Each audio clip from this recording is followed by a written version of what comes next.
This is Michael Brecker playing a small melody quote from Perdido, but all over the place.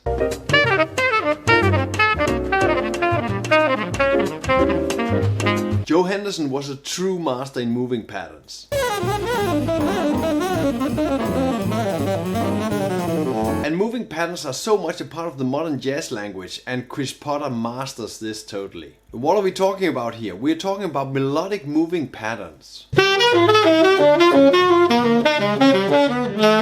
This is a small line where I've taken thirds in the scale and fourth intervals in the scale and joined them together in one line. But how do you actually get into this phrase? So we get it from the masters. These two examples, Joe Henderson and Michael Brecker, play simple patterns that they move around, the triads and this small Perdido pattern. Because of the importance of moving melodic patterns in modern jazz, and because all these great players practice it all the time, I've chosen to dig into this in this video, but moving it towards my level of playing, so taking it down to the basics. At the moment I'm really fond of playing Take the A Train, so all the examples will be on Take the A Train. And what I really suggest you to do is take a favorite tune of yours and move these patterns into that tune.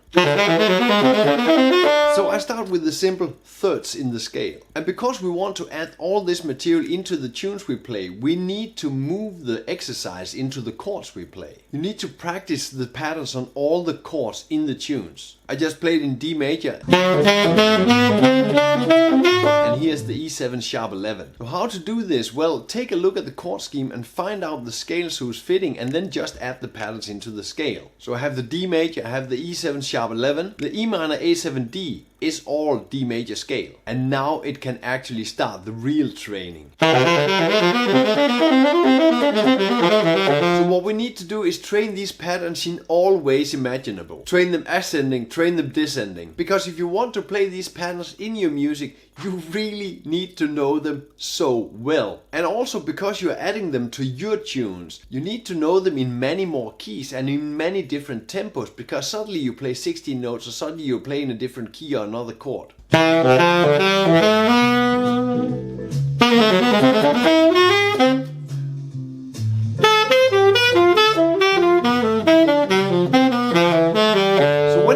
This, as soon as I can, I start adding them into the tune. Take the A Train in this example. And it's really depending on how well I know these patterns, how I can add them into the tunes. You see that I've made quite an elaborate example here. I'm trying to use them as food, but not to sound like a solo, not to sound like an exercise. Like if I were playing the blues and all this other language.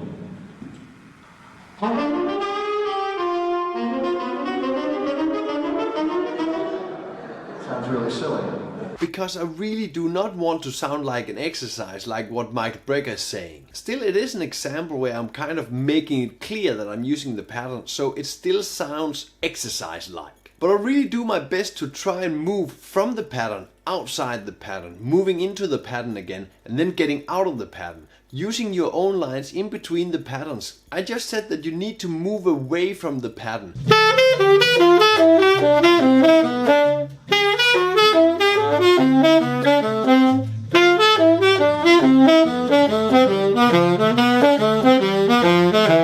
When you're playing them in the tunes, or when you're adding the patterns into the tunes, you really need to dig into the sound of the pattern to also be able to move away from it. Lock into this pattern and make it your own. Because when you're in the moment of playing a tune, it just needs to come out spontaneous.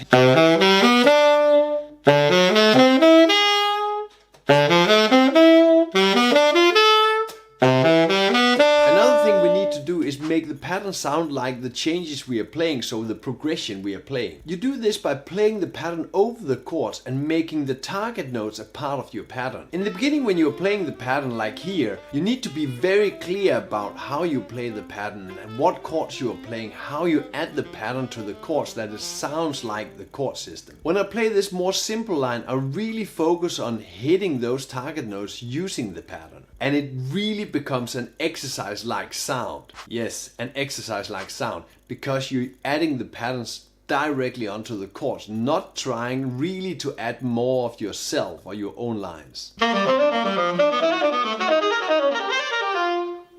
thirds. I always a sudden you've got like a bunch of kind of things that you can go to that your fingers know how to do. Chris Potter is saying we need to be flexible. Of course we need to be flexible. This is the main thing. Be flexible how you apply the patterns into your sound.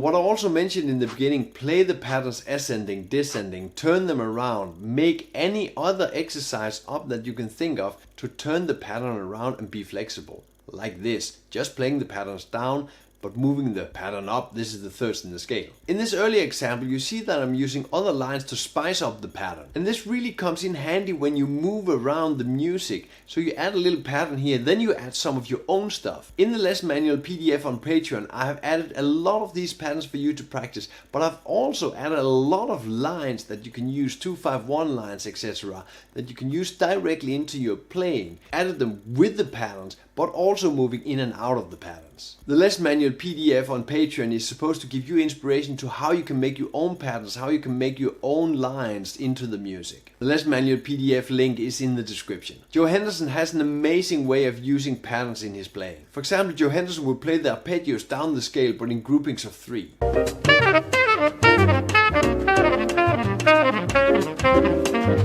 And on the chord change, what we also did with the thirds in the scale, he would change the pattern he was playing, so the groupings of 3.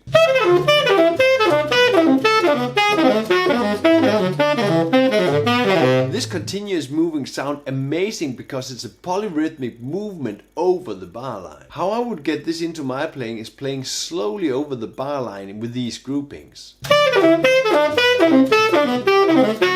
Really learning to hear where is the bar line.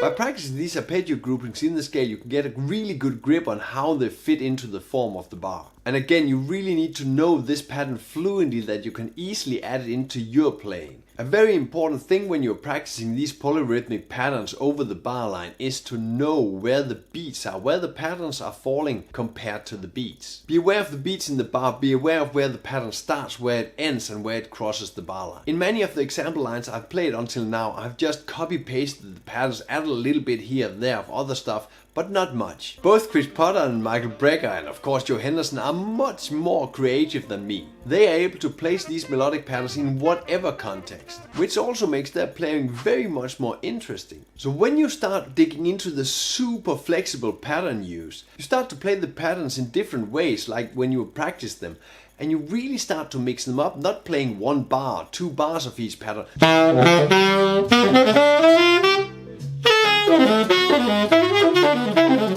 but really changing the rhythm, changing into 16 notes. This means that you need to practice the changing of the pattern.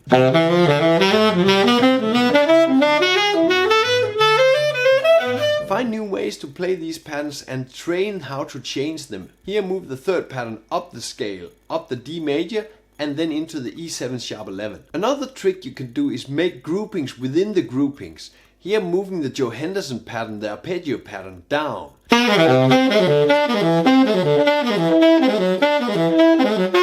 But I'm moving the pattern in groupings of 3. Slowly, bit by bit, I move these patterns into my playing.